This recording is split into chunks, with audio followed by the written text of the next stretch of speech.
You are listening to the Sports and Sorts podcast. Deep to left field. Going back towards. Looking up. See ya.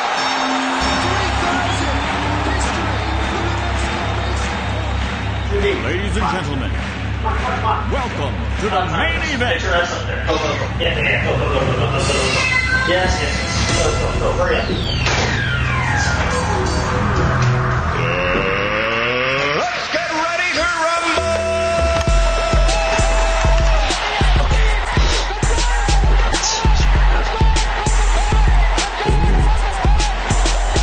This one by Mattingly. Oh, hang on to the roof.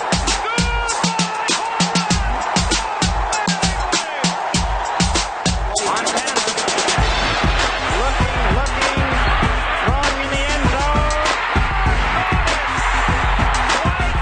5 seconds left in the game. Do you believe in miracles? Yes! Little roller up along first. Behind the man. It gets through Buckner. Here comes Knight, and the Mets win it.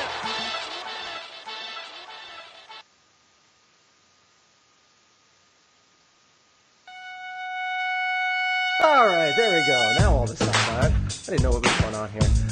Did you get your cat upstairs? Yes, cat's upstairs. Sorry about the potty mouth. Did not realize it. The foibles of going live. We'll do it live.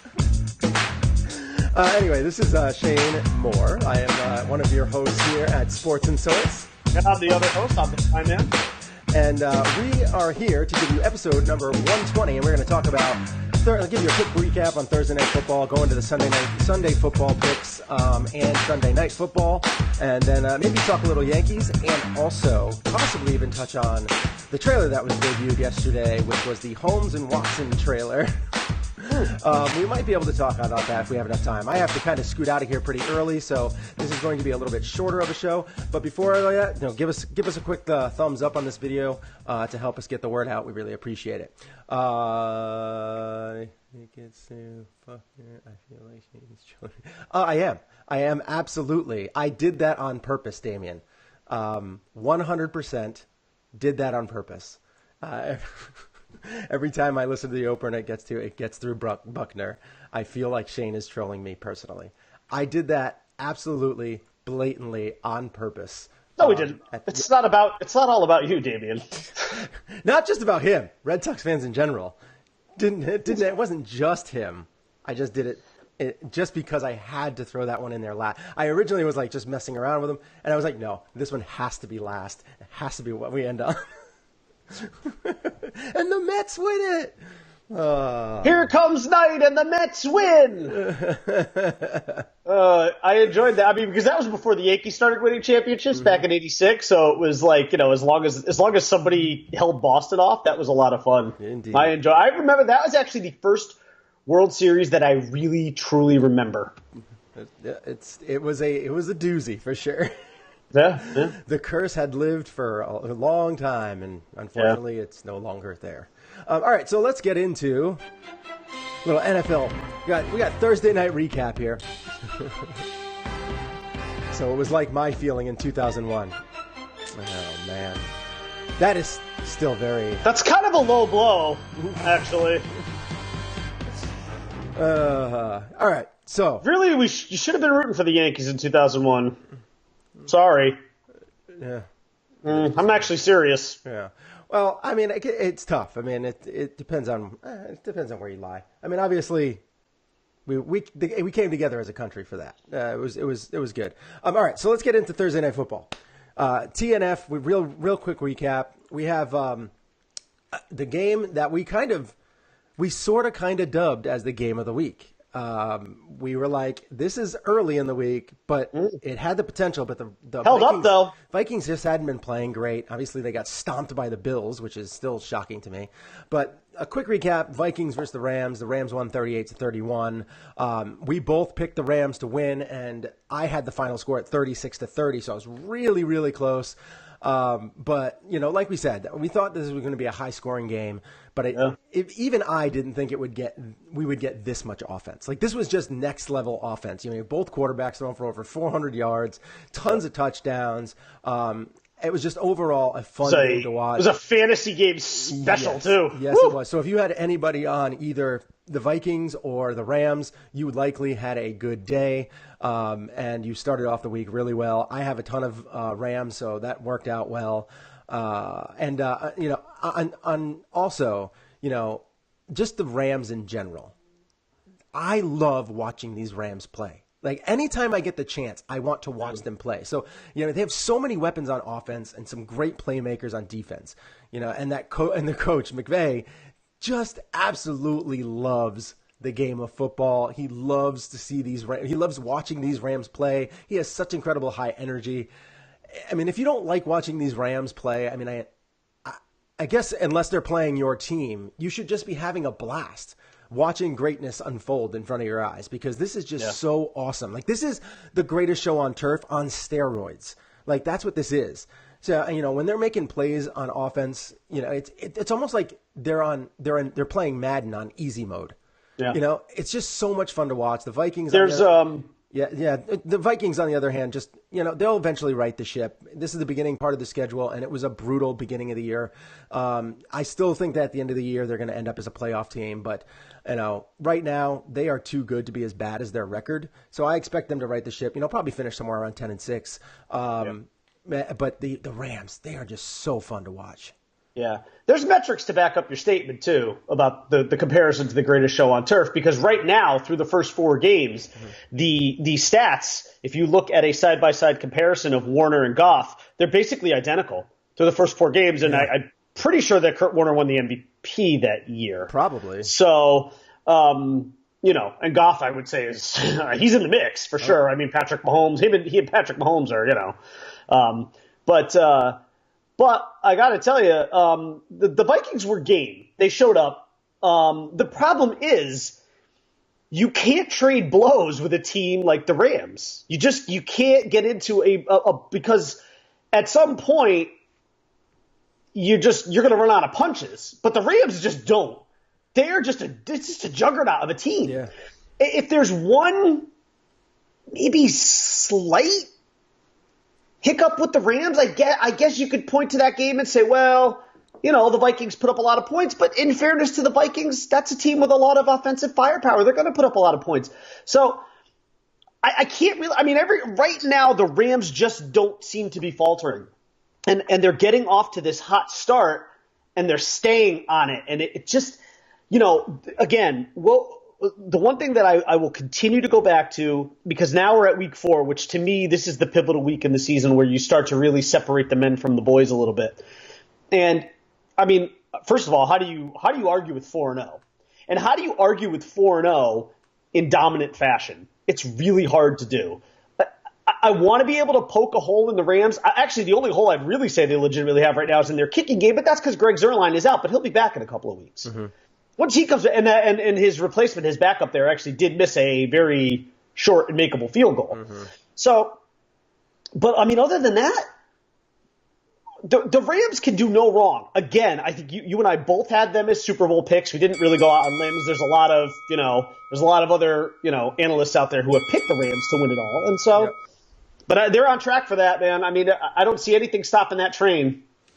Yeah, no, they are really awesome. It's just so much fun to watch that team play, and every time I can, I want to watch them on TV. So I hope they play on TV a lot this year, because it could be a blast. It reminds me of a few years ago. Do you remember the Yes Network had a mantra for the Yankees that said, "At any moment, a great moment"? Yeah. That's how I feel like when I watch the Rams. Yeah. Like, at any moment, that team could explode offensively and do something special. Yeah, and they have been so far this year. Yeah. All right, let's forget about it. Let's move on to our Sunday picks. But before we do that, please go ahead once again. If you're watching, give us the video a thumbs up. Just give us a like.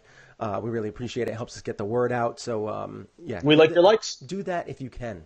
We like your likes. # we like your likes. So we each have 2 games to talk about. We'll finish up this segment with our Sunday night football talk, and give you our picks for that as well. But the first game I am going to be talking about today is the Cincinnati Bengals, and that is against the Atlanta Falcons. They're in Atlanta. It's a game that I had circled on my calendar. I get to see Andy Ryan versus Matty Dalton. The Bengals. You okay? This is just so great. I can't wait for this. The Bengals are getting anywhere from like 3.5 to 4 points because they are playing away. And Vegas is essentially betting on the Bengals to lose. And with the way Matty Ice has been throwing the ball in the last couple games, I expect some points to be put up on the board. He's got an explosive offense. Tevin Coleman is not much of a step down. If not, he's an equal. He's just different than Devontae Freeman. He's got great hands. He's got Julio Jones. Ridley's going to get in the mix. There is a lot of weapons to beat Hooper. You have so many different weapons on that offense that is just great, but their defense has really been lacking. So I have said for years that Matt Ryan is basically a slightly better version of Andy Dalton. And when you look at his numbers this year, that's kind of what you get. Andy Dalton has 860 yards passing, 8 touchdowns, 5 interceptions, with 2 of those interceptions weren't even his fault because one was juggled by a receiver and ended up being caught by the defense. And then the other one is a Hail Mary attempt. So technically, he should be 8-3. And then you have Matt Ryan, who has 897 passing yards, 7 touchdowns, and 2 interceptions. They're both close in completion percentage. Matt Ryan's at 66, Dalton's at 64. So this year so far, I was right in my original comparison about the two, but I said at the beginning of this year that the Red Rifle would take a step ahead of Matt Ryan. And so if I was a smart guy here and I was listening to my brain, I would be saying that the Bengals are without Joe Mixon. A.J. Green is coming off a little bit of a lower body injury, his kind of pelvis area. It's questionable too, I think. No, he's in. He's in? They finally put him in. He's a smaller framed guy, and so he needs his legs because he's a speed guy. He is speed. He's tall. He's lanky. He goes up and catches balls. He needs those legs. To put up big numbers. And plus, with Matt Ryan having his offense pretty darn healthy, playing at home, this seems like a no-brainer. And, I should be taking the Falcons, but I just want the Bengals to beat the Falcons so bad in Atlanta. Mainly because I want the Red Rifle to beat Matty Ice at home. And so I'm going to go against all logic. I'm going to pick the Bengals to sneak out a win in Hotlanta, 27-24. Okay. Very good. All right. So my first game is Bucs at Bears. I never would have thought that this would have been an intriguing matchup going into the season, but it is now. Partially because of Fitzmagic, partially because Khalil Mack is now on the Bears, and the Bears seem to have really been fortified by that. You know what? I'm starting to feel like at some point, and I think you saw a little bit of it last week, although his numbers actually ended up being okay because he kind of put on a late run. But I feel like Ryan Fitzpatrick is going to regress to the mean at some point. Well, he's going to become Ryan Fitzpatrick. And I know we want to get caught up in Fitzmagic because it's a fun story and it's great when he walks out into a press conference dressed like Conor McGregor and really looks like him, and I get it. He looks more like Conor McGregor than Conor McGregor looks like Conor McGregor. I mean, he did. It was like a parody of Conor McGregor. So great. It was like as if Conor McGregor was making fun of himself, but I mean, but you know what? At some point, Ryan Fitzpatrick will be Ryan Fitzpatrick. Fitz gonna Fitz, and I just I think this is one of those games too, especially with the Bears defense and a guy like Khalil Mack's gonna be breathing down his neck.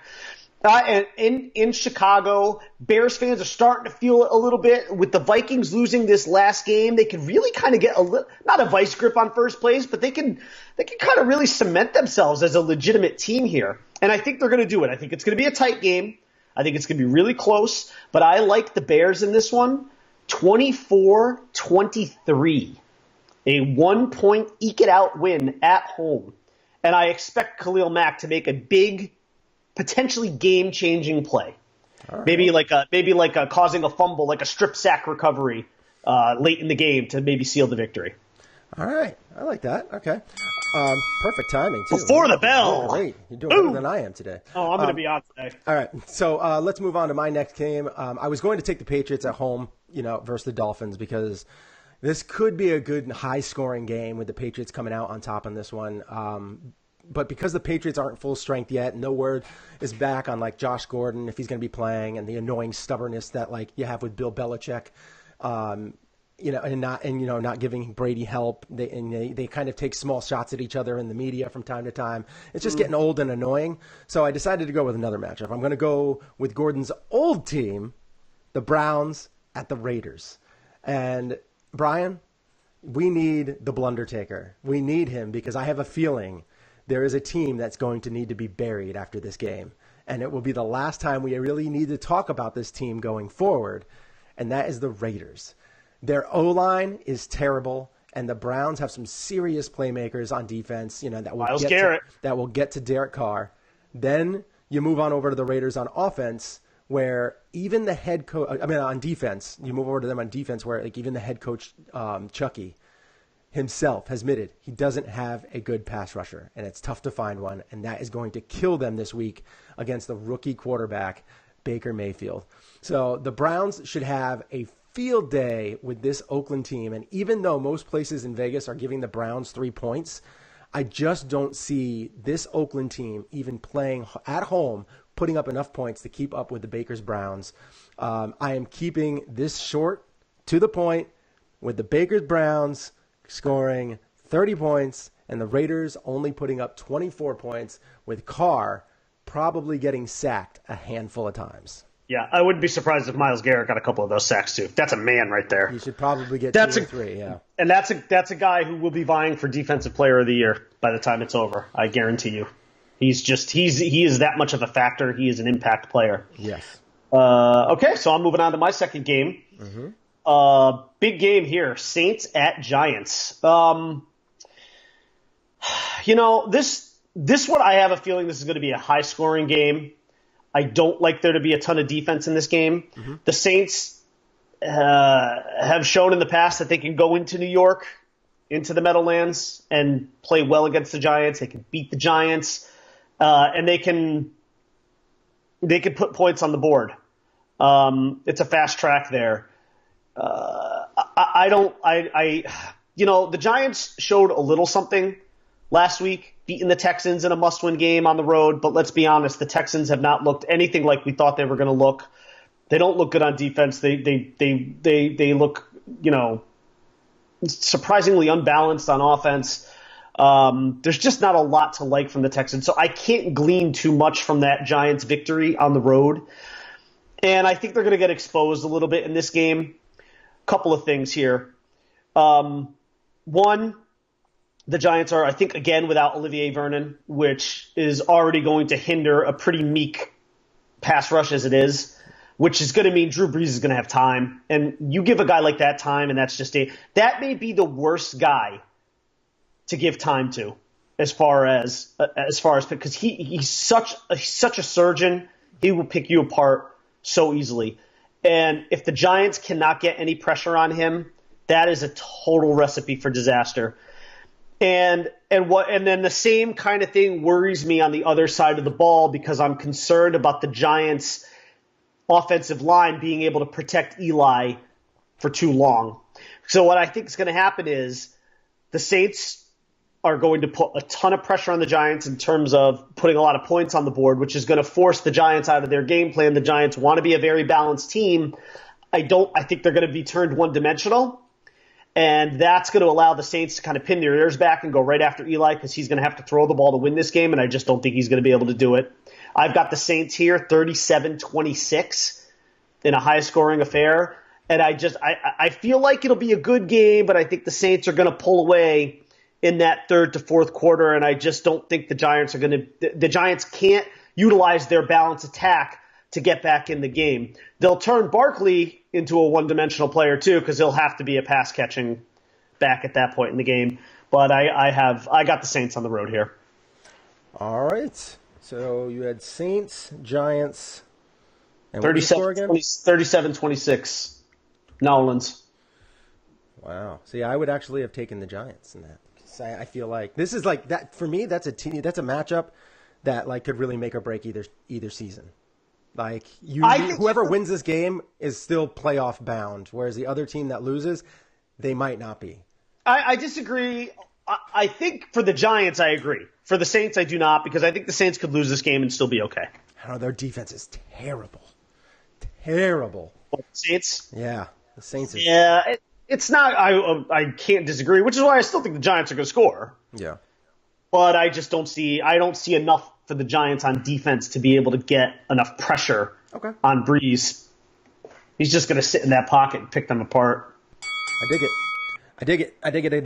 All right, let's move on. Before we do that, we'll play our commercial real quick, and then we'll get into our Sunday night football picks. And I think, that Thursday night football game, I think it is the game of the week. I really do. All right, so let's get into our commercial, and we'll be right back after this. Helms drilled deep to left field. Going back choice. Looking up. See ya. 3,000. Ladies and gentlemen, welcome to the main event.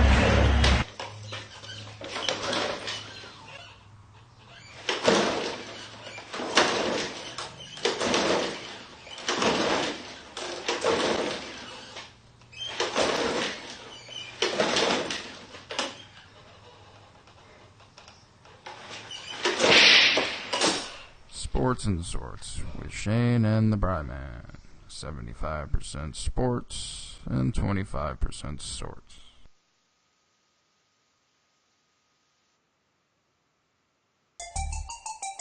Your song. This is your jam. This is your jam right here. All right, so we're back. We're going to talk Sunday night football.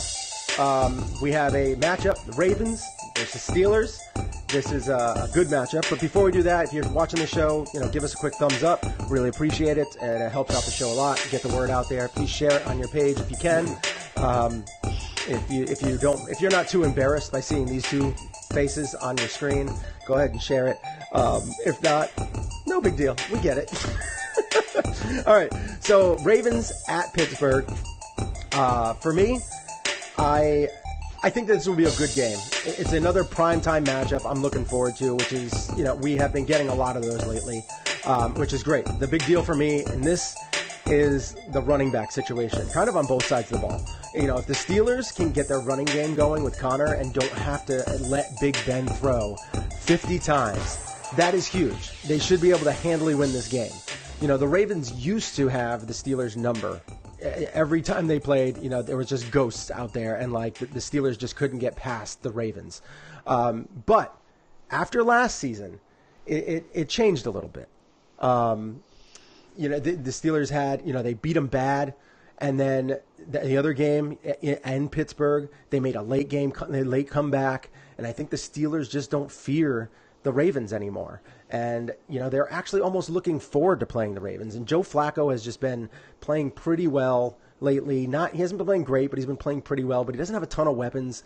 And Alex Collins, their running back, has not played great so far this year. He hasn't shown what you kind of saw last year, the flashes of last year.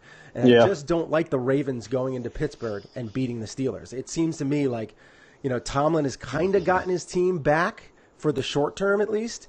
And the distractions of Le'Veon Bell, they don't really bother this team much anymore.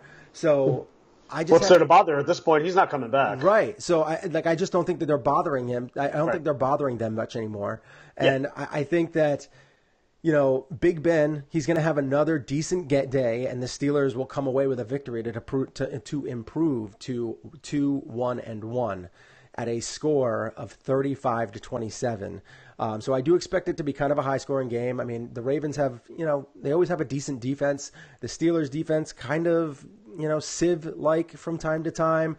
They have T.J. Watt, who is he is great, but you can only get by on that so much. And I do think that they're going to get to Flacco a little bit, but I just think that the Steelers just have too many offensive weapons, and I think that they're gonna take this nod, 35-27. Wow, we have the same result, but a slightly larger disparity. I don't like the Ravens at all in this game. I think they're walking into a buzzsaw. I think the Steelers are close to finding themselves and really, really getting it together. And I think this is going to be a big, ugly score. I think the Steelers are going to put a ton of points on the board. I think they're going to move the ball up and down. on the Ravens. I don't think the Ravens are going to have any answers whatsoever. I have a final score 40-24 Steelers in this one. Yeah, I think it's going to be a big win. I think the Steelers are going to come to play this week. I think they're close to getting their footing, and I think this is going to be a bit of a statement game for them to say, look, this is still our division, so let's not let's not get ahead of ourselves here. And like you said, I think the distraction of Le'Veon Bell is getting further and further in the rearview mirror, because at some point you just have to accept the fact that he's not coming back. And if he does come back to this team in any capacity, it's not going to be until week 11. And even then, when he comes back, who knows if Tomlin will even play him? He'll suit him up because they have to. I mean, they'll have to, because he's basically opting in then to his franchise tag. But other than that, there's no real incentive to play him, especially if they're playing well. So the Steelers are going to start to find themselves. The distraction of Le'Veon Bell is slowly starting to fade. And I think the Steelers are going to start to reassert themselves as the powerhouse in this division. All right. It's still their division. I like it. I like that. That's a good pick. We're both there. I think as of right now, I have Bengals over the Falcons. You have Bears over the Bucs. What was the score you gave them for that? Bears over Bucs? For 24-23. 24. Ooh, that's a real close one. Yes. I have Browns over Raiders, and you have the Saints over the Giants. And then we both picked the Steelers to beat the Ravens. Yes, all right. correct. So, but you just have it more of a blowout than I do. Yes. All right. So let's. We have a little time. And if there's anybody out there that wants to throw any questions or anything like that in there, we have Joe, as you like to stick. Stick. Yeah. Yes. Nice to have a weekend to relax watching the Yankees. Talk to you boys Wednesday. Give Cashman an extension. Give Cashman an extension now. Well, we all know it doesn't mean that. No, I am a Cashman fan. I have always been a Cashman fan. I like what he does. I think he hits a heck of a lot more than he misses, for sure. Especially on those little signings, like with Aaron Small and you have Luke Voigt. They just come out of nowhere. You can't argue with Luke Voigt.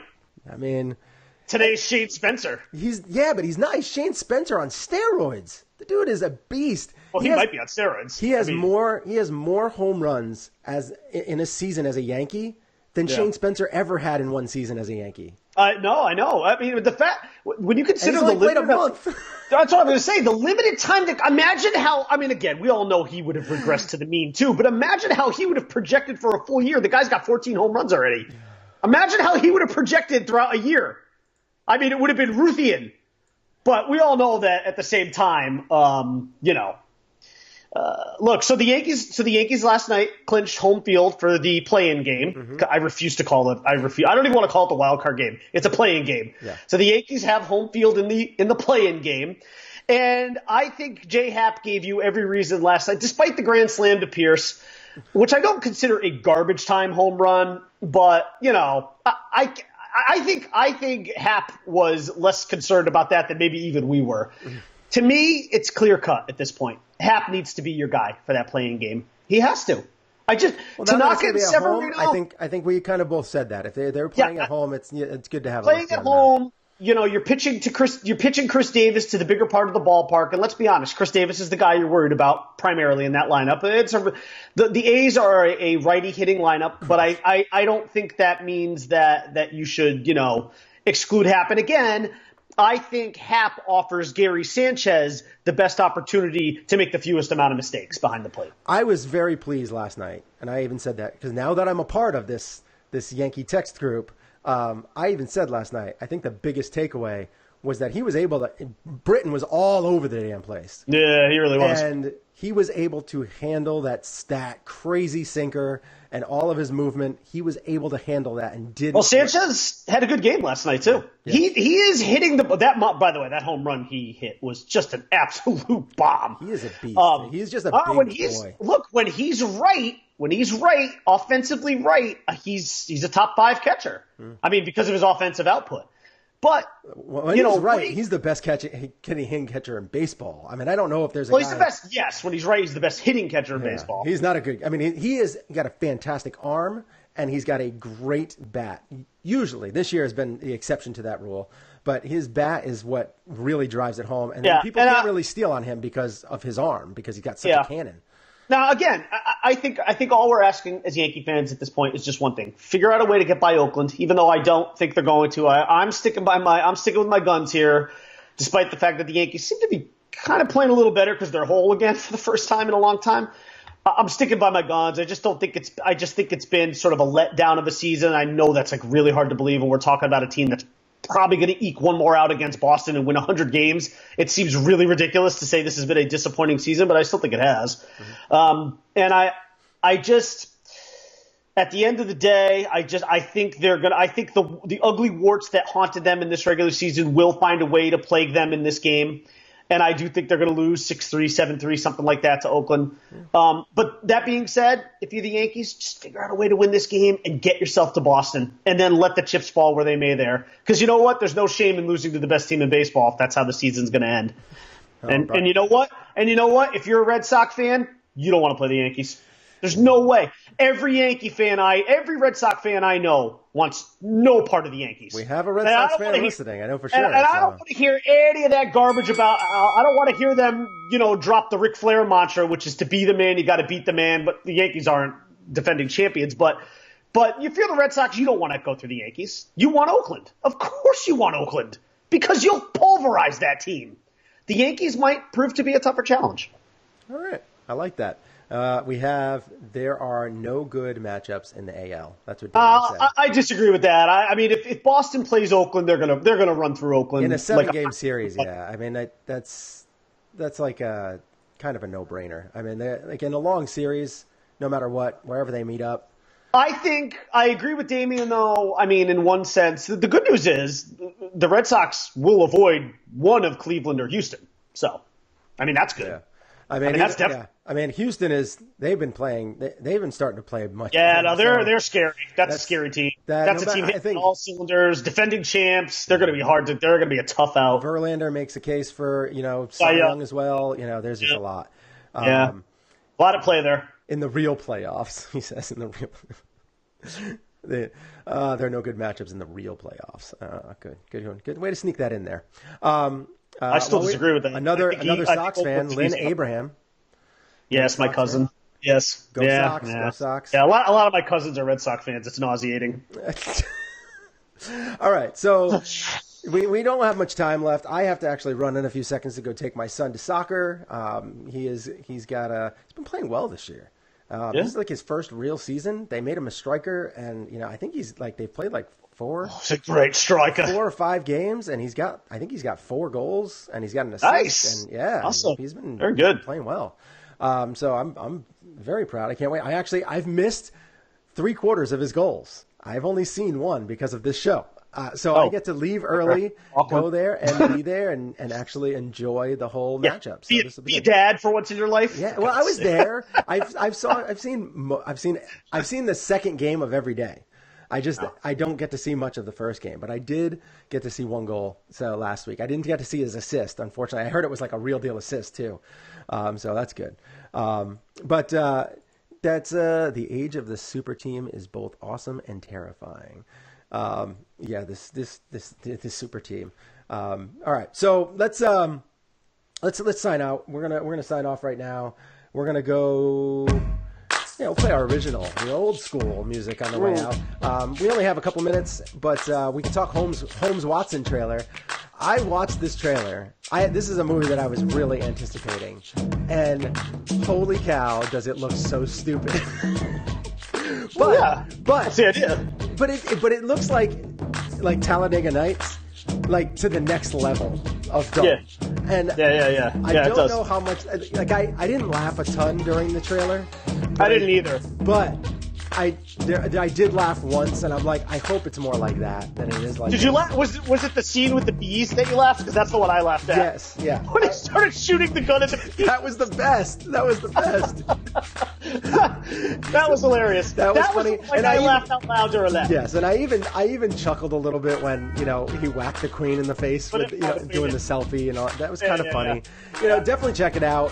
See if you liked it, because it made me like, I still want to see it so bad because the potential is there, but the trailer was not a good selling point. So, and and Lynn said, "LOL, nauseating, Brian?" Question mark.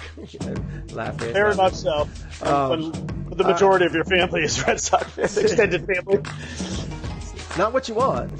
No, it's not what you want. So yeah, I thought it was pretty funny, but It wasn't a good trailer. It wasn't a great selling point. It didn't get me like oh, I have to see this like opening night. I have to go see this as soon as possible. It's funny, but not great. So, and I love the X-Men trailer. I love the X-Men trailer. Yes, the X-Men trailer bounced all over the place for me. Dark Phoenix, and it does not change the fact that I'll probably go see it very early on in its run. But yeah, I don't know, that trailer, and I don't think I was in the minority here. I saw a lot of stuff online where like fans were just really kind of off-put by the trailer. We're kind of confused. I think, like me, they felt like it sort of jumped all over the place a little bit. Like I was kind of having a hard time following it, to be honest. I did. I mean, I know the story, and I kind of know where it's going. So I thought it was really good. I thought it looked, and I think this is the problem with all the comic book fans now and they're not really comic book fans. The comic book movie fans that are out there now, and they all want the Marvel Cinematic Universe kind of story, and that Fox had never really given you that. That's not what they gave you. What they gave you is a darker movie with a little bit of humor here and there, but a darker movie with some real life implications. And to me, I feel like it is. When they knock it out of the park, it is an awesome film. But sometimes they drop the ball. Like they dropped the ball with Age of Apocalypse a little bit. Apocalypse. They dropped the ball a little bit there. But Days of Future Past was a phenomenal movie. Yes, so big fan awesome, so dark, so just a great gritty movie. And and Wolverine, another one, knocked it out of the park. Fantastic film. So I'm hoping that this one is falls more in tune with that, because that to me, I really enjoyed this trailer. It got me fired up for the movie, and I'm looking forward to it. So, you can find the show Facebook.com/Shane and the Bryman. We go live every Monday, Wednesday, Saturday, Mondays and Saturdays at 9:45. Today we got a little bit earlier, and Wednesdays at 11. Tune in here. You could like our page, share it, get some more people listening to the show. Help us grow this show, because we can't do this without you guys helping us out, because this is it's tough to make a dent in the sports and sorts kind of talk shows. But we appreciate anybody that's listening and sharing and all that stuff. It's really nice. But I am Shane Moore. You can find me on Twitter at @IronHornetsFinkel. I'm the Bryman. You can find me on Twitter at the _Bry_man. And I just want to say I'm very happy about last night's triumphant return of Last Man Standing. Yes, Tim Allen is back. It was good. It was good. You could tell it was like they changed the tone, like very political. Oh, it went heavy political last night. And on top of that, the new daughter. I don't know if I love Mandy. I don't know. I loved the girl that played Mandy. She was so before. great. I mean, she's literally like 8 inches taller and blonde now. Yes, she's so much taller. Blonde. I didn't realize she was that tall. Yeah, she is huge. She's like she's an Amazon. Everybody in that show. But it's going to take me a while. Like, I still am not on board with Kristen. Like, that was a change that I still don't love the new Kristen. And my favorite character has always been Ryan and Eve and Kyle. I love them. Obviously, I love, barring, with Tim Allen. I love Tim Allen. He's just amazing.